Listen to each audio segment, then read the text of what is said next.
পোল্ট্রির চুলে পৌঁছে দিতেই রূপা সুন্দর একটি পরীতে পরিণত হয়। কোথায় যাব? আমাদের যাওয়ার মতো কোনো জায়গা নেই। দেখ, তোর মামার বাড়ি আছে, কাকা বাড়ি আছে, আর আমার নিজের আপন বলতে কেউ নেই।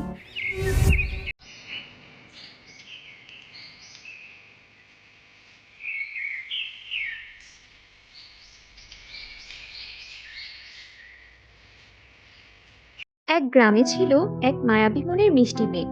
তার নাম ছিল রূপালী। ছোটবেলায় তার মা মারা যাওয়ার পর বাবা আবার বিয়ে করে, কিন্তু রূপালীর সৎমা ছিল খুব খারাপ একজন মহিলা। তার চেহারার সঙ্গে মনে কোনো মিল ছিল না। তার কাছ থেকে রূপালী কোনোদিনও ভালোবাসা বা আদর স্নেহ পায়নি। মা, সকালে আমি কোনো রকম দুমুঠো বাসি পচা পান্তা ভাত খেয়েছি, দুপুরেও খাওয়া হয়নি। সারাদিন কত খাটাখাটনি করেছি, এখন আমার খুব ক্ষুধা পেয়েছে। এখন যে আমি না খেলে মরে যাব। মা, আমাকে কিছু খেতে দাও না, আমার খুব খিদা লেগেছে। সারাদিন এত কাজ করলে এমনিতেই অনেক খিদা লাগে, তারপর তুমি আমাকে 3 বেলার জায়গায় 1 বেলা খেতে দাও, তাও আবার সকালে পচা পান্তা ভাত খেতে দাও। বাসি পচা পান্তা ভাত খেয়ে কি আর সারাদিন এভাবে কাজ করা যায় মা? আজ আমার খুব ক্ষুধা পেয়েছে, আমাকে একটু বেশি করে ভাত দাও না মা। তোর মাও কি এমন ছিল নাকি? সারাদিন শুধু খায় আর খায়, নিজে তো গেছে মরে, তারপর কি একটা রেখে গেছে, সারাদিন শুধু খেতেই থাকে খেতেই থাকে। এত খাই খাই করিস কেন রে? যেই না একটু কটা ভাত নিয়ে খেতে বসেছি, অমনি এসে হাজির। আজ আমার নির্ঘাট পেট খারাপ হবে। তোর চোখ লেগে গেছে যে, নে ভাত, তুই খা, আমার আর খাওয়া হলো না। রূপালীর সৎ মায়ের কথা বলে ভাতের থালা রেখে সেখান থেকে চলে যায়, আর রূপালী ক্ষুধার যন্ত্রণা সহ্য করতে না পেরে ভাতগুলো সব খেয়ে নেয়।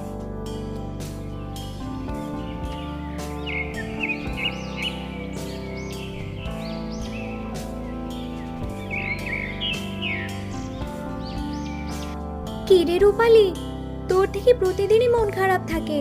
তোর সৎমা তোকে খুব অত্যাচার করে, তাই না? তোকে দেখলে যে আমার খুব কষ্ট হয় রে। তোর জীবনে কত দুঃখ, আমার যে তোকে দেখলে খুব খারাপ লাগে রে। আমার যদি তেমন সাধ্য থাকতো, তাহলে তোকে আমার সাথে নিয়ে আমার বাড়িতে নিয়ে রাখতাম, আমরা দুজনে একসাথে থাকতাম। কিন্তু কি করব, সেটা তো আর হবে না। আমারও মাঝে মাঝে মনে হয় সব কিছু ছেড়ে দিয়ে দূরে কোথাও চলে যায়, কিন্তু কোথায় যাব? আমাদের যাওয়ার মতো কোনো জায়গা নেই।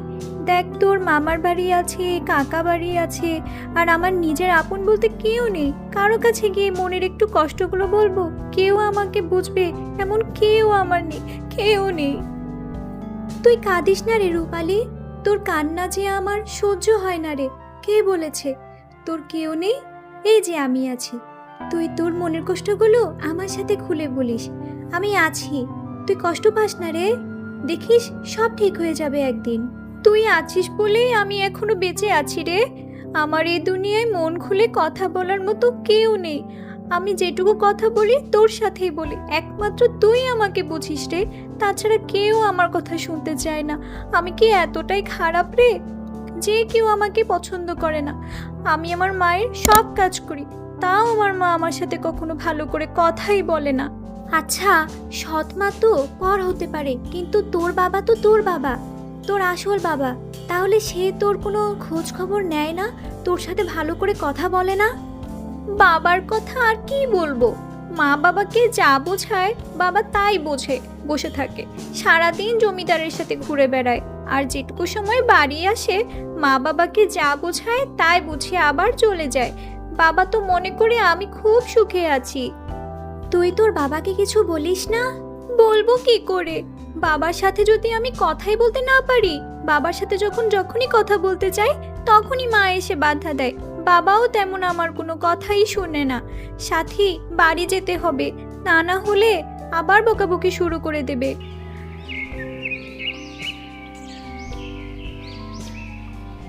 এই নাও খাও, দেখো তোমার জন্য আজকে মাংস রান্না করেছি। ও মা, তাই নাকি?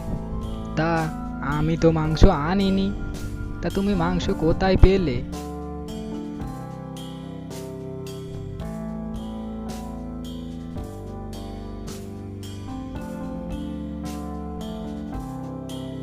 রূপালীর বাবা মা যখন ঘরে বসে ভাত খাচ্ছিল ঠিক তখনই রূপালী ঘরে চলে আসে। বাহ, বাবা ছোট মা কি আনন্দ করে না খাচ্ছে।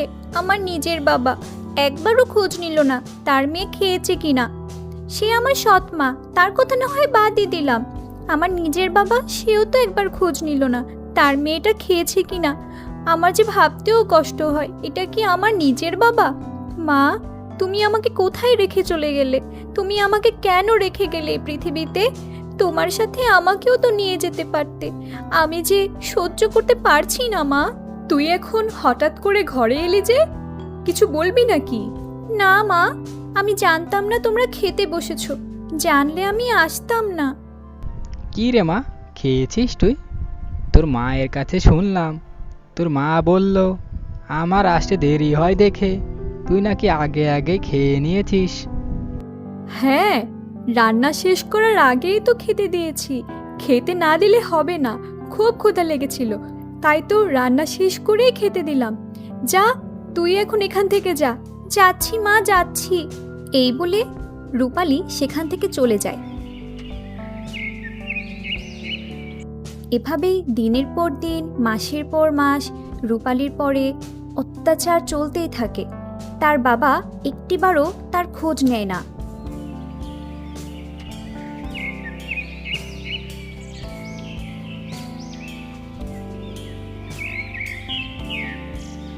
কিরে রূপালী, তুই সাথীকে কি বলেছিস? তোর সৎমা তোকে খুব অত্যাচার করে। সারা পাড়া বলে বেড়াচ্ছে আমি তোকে অত্যাচার করি, তোকে খেতে দেই না। না মা, আমাকে মেরো না। আমি সাথীকে তেমন কিছুই বলিনি, যেটা সত্যি সেটাই বলেছি। এখন সাথী যদি সবার সাথে বলে বেড়ায় তাহলে আমি কি করব? তারপরে আমি অত্যাচার করি সারা মানুষের সাথে বলেছিস। এবার দেখ অত্যাচার কাকে বলে। আমি তোকে খেতে দিই না। আমার লাগছে মা, তুমি আমাকে ছেড়ে দাও। আমার খুব কষ্ট হচ্ছে মা।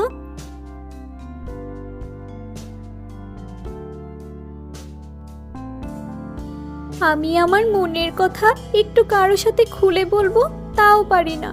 তাহলে বেঁচে থেকে কি করব? আমি আর বেঁচে থাকতে চাই না। আজই আমি বাড়ি ছেড়ে সরে যাব। যেদিকে দু চোখ যায় সেদিকেই চলে যাব। রূপালী এই কথা বলে বাড়ি থেকে বেরিয়ে চলে যায়।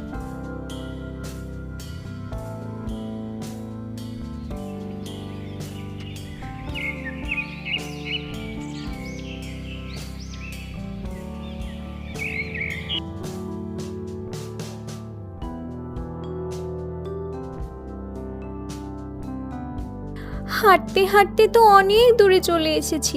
এখন কোথায় যাব? আমি যে আর হাঁটতে পারছি না। যাই, যত দূর হাঁটতে পারি তত দূরে যেতে থাকি।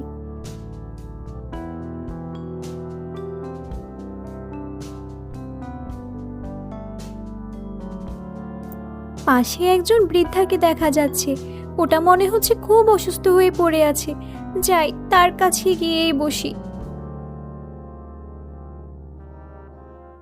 পানি, পানি, কেউ একটু পানি দেবে? আমাকে একটু পানি দেবে? আমার যে খুব কষ্ট হচ্ছে। আমার যে খুব পানির তৃষ্ণা লেগেছে। কেউ একটু পানি দেবে? লোকটিকে দেখে মনে হচ্ছে খুব অসুস্থ। লোকটি মনে হয় পানি খাবে। আপনি একটু অপেক্ষা করুন, আমি পানি আনছি। রূপালী কথা বলে পানি আনতে চলে যায়।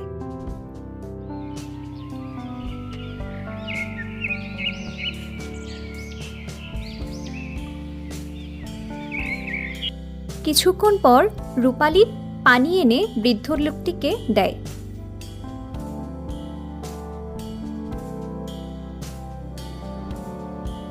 মেয়েটাকে সকাল থেকেই দেখছি না, কোথায় গিয়ে বললো কে জানে। আসুক আজকে বাড়ি, কাজ না করে ঘুরে বেড়ানো, দেখাবো মজা। ঘুরে ফিরে আসবে আর শুধু খাই খাই করবে। তুই কে রে মা? আর এই ঘন জঙ্গলে কি করছিস? এই জঙ্গলে তো সহজে কোনো লোক আসে না রে। আমি যে এক অভাগা, আমার যে কেউ নেই। আমি জন্মের সময় আমার মা মারা গিয়েছে। আমার বাবা আরেকটি বিয়ে করেছিল, কিন্তু আমার ছোট মা আমার উপর খুব অত্যাচার করে। আমি সহ্য করতে না পেরে বাড়ি ছেড়ে চলে এসেছি। শোন রে মা, তুই বাড়ি ফিরে যা, দেখবি সব ঠিক হয়ে গেছে। তোর ছোট মা তোর উপরে অত্যাচার করতে পারবে না। যা রে মা, এখন এই ঘরের মেয়ে, ঘরে ফিরে যা। আমি বাড়ি ফিরে গেলে আমার সৎ মা আমাকে খুব মারবে, তাই আমি আর বাড়ি ফিরতে চাই না বাবা। যা মা, ভয় পাস না, বাড়ি ফিরে যা, দেখবি কেউ আর অত্যাচার করতে পারবে না। বৃদ্ধার কথা মতো রূপালী বাড়ি চলে আসে।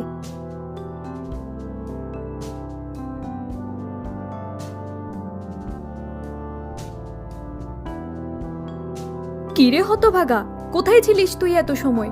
সেই সকালে বাড়ি থেকে বের হয়েছিস, এখন তোর বাড়ি আসার সময় হলো? বাড়ির কাজ সব করবে কে শুনি? এই বলে রূপালীর সৎমা যখনই রূপালীর গায়ে আঘাত করলো, সেই আঘাত রূপার গায়ে না লেগে তার সৎমায়ের গায়ে লাগতে থাকলো। এটা কি হচ্ছে? আমি তোর গায়ে মারলে সে আঘাত আমার গায়ে লাগছে কেন? আমি কি তোকে আঘাত করতে পারছি না? তুমি আমাকে অনেক অত্যাচার করেছো, তুমি আমাকে আর অত্যাচার করতে পারবে না। আমার ভুল হয়েছে মা, তুই আমাকে ক্ষমা করে দিস। আমি আর কখনোই তোকে অত্যাচার করব না। আজ থেকে বাড়ির সব কাজ আমি করব, তুই আমার মেয়ের মতো হয়ে থাকবি। মা, তুমি এভাবে বলো না মা, তুমি যে আমার মা। তুমি তোমার ভুলটা বুঝতে পেরেছো, এটাই অনেক।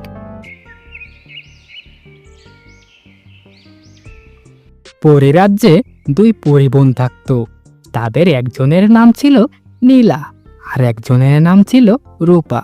তাদের দুই বোনের মধ্যে সব সময় ঝগড়া লেগেই থাকত, কারণ নীলা ছিল খুব সুন্দরী, তার এই সৌন্দর্য নিয়ে ছিল খুবই অহংকার। আর অন্যদিকে রূপা ছিল দেখতে খুবই কুৎসিত, কিন্তু তার মনটা ছিল খুবই ভালো।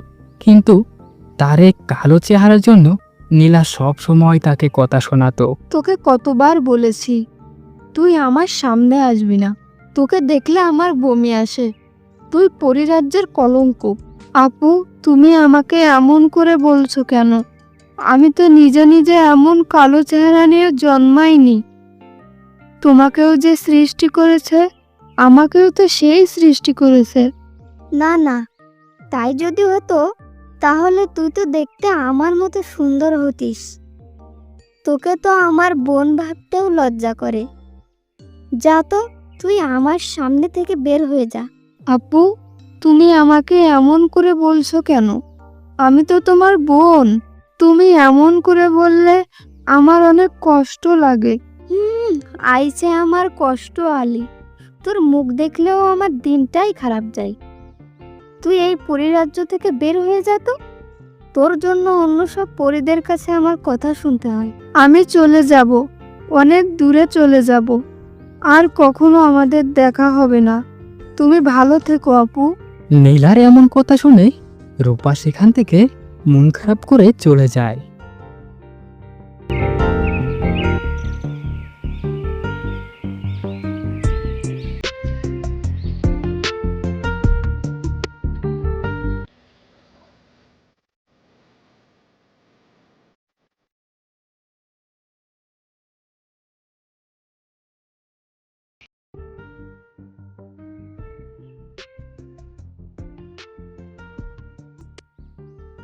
হে বিধাতা, তুমি কেন আমাকে এত কুৎসিত করে সৃষ্টি করলে? আমি কি ভুল করেছিলাম?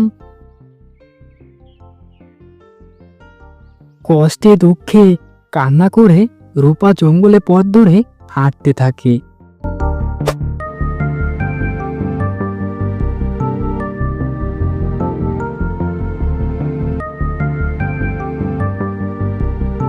মা, বলছি আমাকে একটু পানি খেতে দেবে? আমি খুবই তৃষ্ণার্ত, আমাকে একটু পানি খেতে দাও না। আপনি একটু বসুন, আমি পানি আনছি।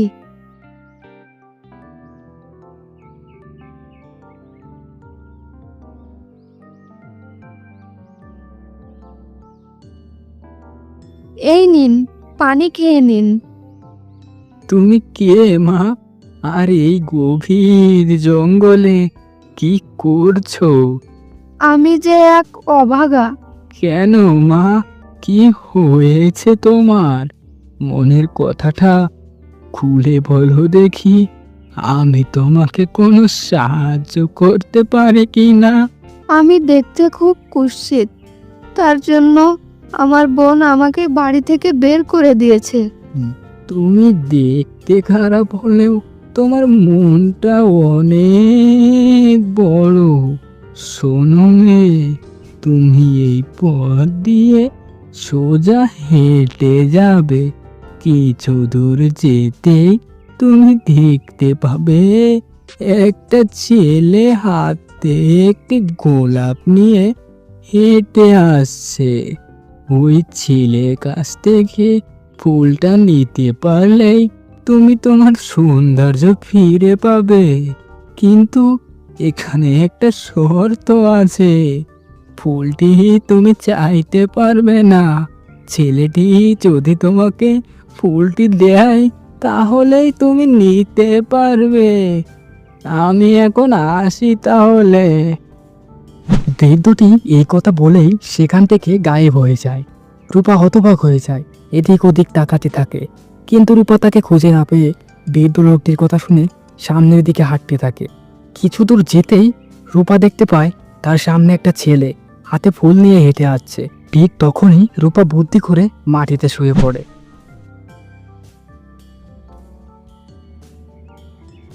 এই মেয়েটা এই ঘন জঙ্গলের মধ্যে পড়ে আছে যে, দেখে তো মনে হচ্ছে জ্ঞান হারিয়ে ফেলেছে। দেখি তো মেয়েটার কাছে গিয়ে কি হয়েছে মেয়েটার। ছেলেটি এই কথা বলে মেয়েটিকে মাথায় হাত দিয়ে ডাক দেয়। ডাক দিতেই মেয়েটি মাটি থেকে উঠে পড়ে আর কান্না শুরু করে দেয়। এই যে শুনছেন, বলছি আপনি কান্না করছেন কেন? কি হয়েছে আমাকে খুলে বলুন দেখি, আমি যদি আপনাকে সাহায্য করতে পারি। আমি দেখতে খুব কুৎসিত, তার জন্য আমার বোন আমাকে বাড়ি থেকে বের করে দিয়েছে। কে বলেছে তুমি দেখতে কুৎসিত? আল্লাহ সবাইকে সুন্দর আকৃতি দিয়েই সৃষ্টি করেছেন। মাশাআল্লাহ, তুমি দেখতে তো অনেক সুন্দর। এই কথা বলে রাতুল তার হাতে থাকা ফুলটি রূপার চুলে গুজে দেয়। ফুলটি চুলে গুজে দিতেই রূপা সুন্দর একটি পরীতে পরিণত হয়। আর ঠিক তখন রাতুল অবাক হয়ে যায়, এটা কি হলো? তুমি কে? আমি এক পরী। তুমি তো তোমার সৌন্দর্য ফিরে পেয়েছো, এখন চলে যাও। আমার বাড়ি ফিরতে হবে। বাড়িতে আবার কেউ নেই তো, সব কাজ আমার একাই করতে হয়। তুমি অনেক ভালো, আমি যে তোমাকে কখনোই ভুলতে পারবো না। তোমার মনে কোনো অহংকার নেই। আমি তোমার বাড়িতে যেতে চাই। তুমি কি আমাকে তোমার বাড়িতে নিয়ে যাবে? তুমি যখন আমার বাড়িতে যেতেই চাইছো, চলো তাহলে। আমার বাড়িতে ছোট্ট একটা কুঁড়েঘর ছাড়া কিছুই নেই। তোমার থাকতে কষ্ট হবে না তো? না না, আমার বন্ধুরা, আমাদের গল্পটা কেমন লাগলো অবশ্যই কমেন্টে জানাতে ভুলবে না। আর সাথে তোমাদের নামটাও লিখে যাবে। এর পরবর্তী ভিডিওতে তোমাদের মধ্য থেকে কয়েকজনের নাম নিয়ে ভিডিও বানানো হবে। আর হ্যাঁ, সবার আগে গল্প পেতে আমাদের চ্যানেলটি অবশ্যই সাবস্ক্রাইব করে রাখবে। সম্পূর্ণ গল্প দেখার জন্য ধন্যবাদ।